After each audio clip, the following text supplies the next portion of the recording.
Bilirik ki, ilk Yahudilər müharibə halında olduqları başqa etnik qəbilələrlə dolu olan bir bölgədə yaşayırdılar və bu bölgədə həyatda qalma çabası göstərdilər və bu həyatda qalma ehtiyacına əsaslanan da öz qanun sistemlərini inkişaf etdirdilər. Və amma onların bu qanunların həqiqi uğuru etdikləri hər şeyin üstünə Yahudilik damğası basaraq İbraniləri ayırmaq oldu. Yəni biz özümüz bildiyimiz kimi də Yahudilik, İbranilik bir qapalı cəmiyyətdir. Yəni digərləri kimi özünə çağırış deyil, qapalı bir cəmiyyət və özlərini digərlərindən ayrılırlar.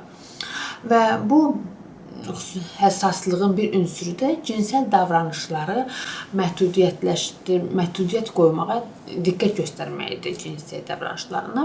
Yahudilər iş anlaşmasından tutun, daha yemək içməyə qədər, hətta seks yöntəmlərinə qədər bütün həyatlarına bir müqəddəslik vermə dərdində idilər. Bunu bacarmaq üçün geniş bir qanunlar və qaydalar sistemi meydana gətirdilər.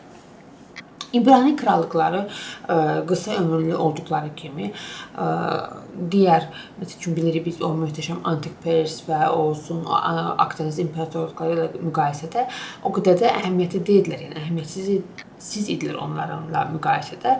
Gəl gör ki, Yahudilik öncə xristianlığa və arxasıca da İslama kök olmasaydı, yəni onları arxasıca doğulmasaydı, yaratmasaydı, İbrani hüququ qərb hüququ tarixində marjinal bir inkişaf olaraq qalacaqdı. Babil, Misir hüququnu biz necə oxuyuruqsa maraq olaraq, onu da elə maraq olaraq oxuyacaqdıq. Yəni Babil və Qədim Misir qanunları kimi Tevrat da akademiklərin başlıca bir maraq dairəsi olaraq qalacaqdır. Həmin bu Tanrı qəzəbinin verdiyi o qorxu və utancla birlikdə qədim o Yahudilərin əxlaqi məhdudiyyətləri Qərbin cinsel tutumu üzərində bugün digər bütün fikirlərin cəmindən daha çox təsirli olmuşdur.